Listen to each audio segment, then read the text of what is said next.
Meus irmãos, da paz do Senhor Jesus, vamos aprender mais uma palavra de Deus com base na Cristologia.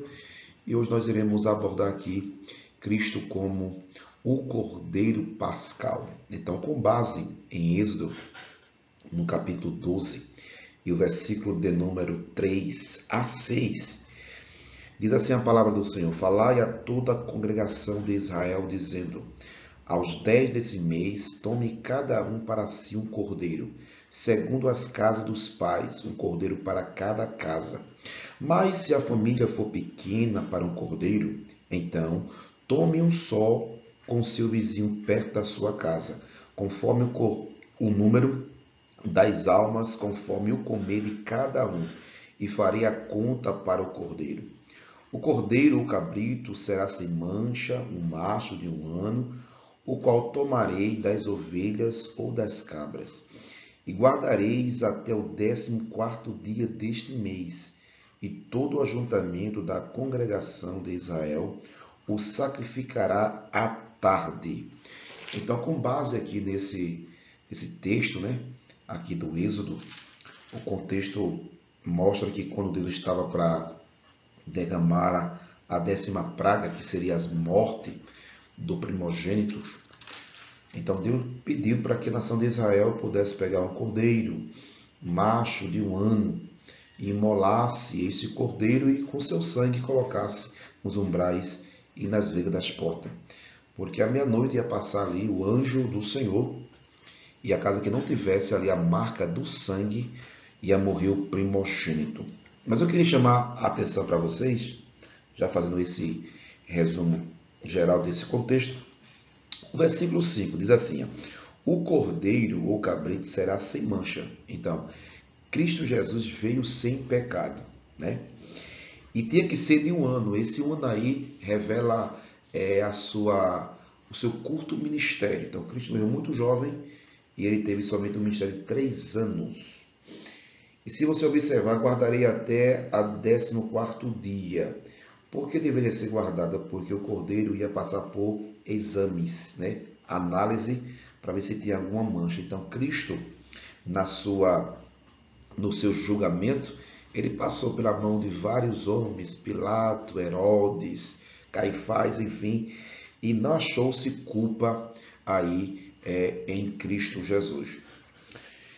Versículo de número 7 diz assim, ou melhor, o 6 ainda diz que o cordeiro tinha que ser sacrificado à tarde. Então, Cristo morreu realmente à tarde, naquele dia que, mais ou menos às 3 horas da tarde, Cristo ele expirou ali na cruz do Calvário. Então, se você observar todo esse contexto aqui, existe uma prefiguração, existe uma comparação desse cordeiro pascal com Jesus de Nazaré. Agora, eu queria ler em Coríntios, capítulo 5, e versículo 7. 1 Coríntios 5 e 7. Observe que o próprio apóstolo Paulo ele confirma que Cristo ele é o Cordeiro de Deus, é o Cordeiro Pascal. 5:7. Limpai-vos, pois, do fermento velho, para que sejais uma massa nova, assim como estáis sem fermento, porque Cristo, nossa Páscoa, foi crucificado por nós. Então, Cristo, aquela Páscoa lá, aquele Cordeiro, toda aquela liturgia, E observe que Paulo aqui também fala a respeito que as pessoas daquela época tiravam os fermentos da casa, para não ter, porque o fermento simbolizava o pecado. E lá no Êxodo, capítulo 12, as pessoas deveriam comer o cordeiro, já, por exemplo, com suas vestes, com seu lombo cingido, com suas vestes já pronta, cajado na mão, e também ter que comer apressadamente, porque a qualquer momento ia acontecer o êxodo. Então, assim, essa parte é longa demais, a parte do arrebatamento. Deus nos tira da terra do Egito e temos que estar pronto para o toque da trombeta. Agora, vamos ver agora a respeito desse Cordeiro de Deus em toda a Bíblia, a trajetória desse Cordeiro. De uma forma muito resumida, nós iremos ver aí que o Cordeiro Pascal, ou Cordeiro de Deus, ele tem a sua trajetória no seu propósito, a qual Deus ele estabeleceu. Então, em Apocalipse, capítulo 13, versículo 8, eu posso dizer que o Cordeiro de Deus, né, ele tem origem no céu. Por que será? Vamos lá, Apocalipse 13, versículo de número 8. 13 e 8 diz que o Cordeiro foi morto desde a fundação do mundo. Ó, 3 e 8 diz assim: E adoraram todos os que habitam sobre a terra, esses cujos nomes não estão escritos no livro da vida do Cordeiro, que foi morto desde a fundação do mundo. Outro texto, né? Outro escritor diz que foi morto antes da fundação do mundo. Então observe que o Cordeiro de Deus, ele teve origem no céu. Também se você ler Gênesis 22 e 8, né? Aquela história de Isaac, aquela história de Abraão ali com Isaac no Monte Moriá, também ali aparece ali que Deus ia prover o cordeiro. E vamos ler, já que é um estudo da palavra de Deus, é bom nós lermos o versículo. Então, Gênesis, no capítulo de número 22, e o versículo de número 8 diz assim: E disse Abraão: Deus proverá para si o cordeiro para o holocausto do filho. E assim caminharam ambos juntos. Então tá aí mais uma vez o cordeiro passando ali naquele monte ali Moriá, e aqui é uma tipologia, né, que Abraão simboliza Deus, né? O cordeiro ali que é falado é Cristo, e Isaac representa Jesus como filho do homem, enfim, como filho de Deus. Então observe que há toda uma tipologia dentro desse texto. Também o cordeiro ali na Páscoa, que nós abordamos esse texto. Também em Isaías, capítulo 53, também o cordeiro ali na expressão profeta do profeta Isaías. Isaías 53 diz que Cristo Jesus, na sua paixão, ele como cordeiro, ele não abriu a sua boca. Isaías 53 e o versículo de número 7 diz assim: Ele foi oprimido, mas não abriu a sua boca. Como um cordeiro foi levado ao matadouro, e como ovelha muda perante os seus tosqueadores, ele não abriu a sua boca. Nós também temos aí em João capítulo 1, versículo 29, onde a Bíblia diz que João Batista, né, quando Cristo vem se batizar no Rio Jordão, ele diz: Eis aí o Cordeiro de Deus que tira o pecado do mundo. 1 Pedro, no capítulo 1, versículo 18 e 19, também nós vemos aí o Cordeiro de Deus.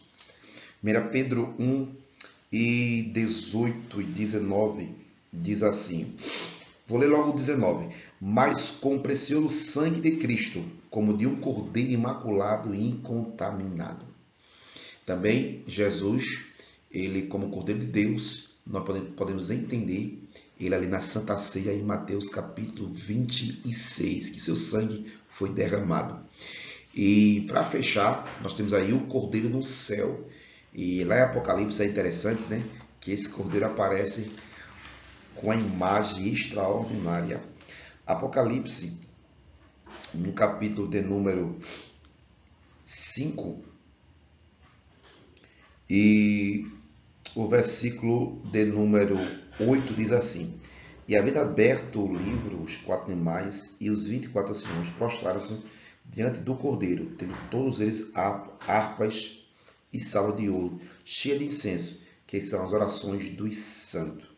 Mas se você observar também Apocalipse,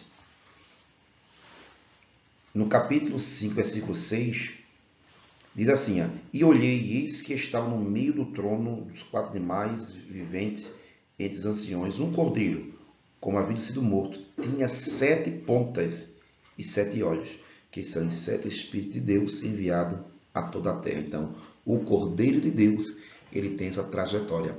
Aí nesse versículo que mostra o Cordeiro de Deus, ele entronizado. Então, somente no livro de Apocalipse aparece mais de 20 vezes a expressão o Cordeiro de Deus. Então, Cristo Jesus é o Cordeiro Pascal, né?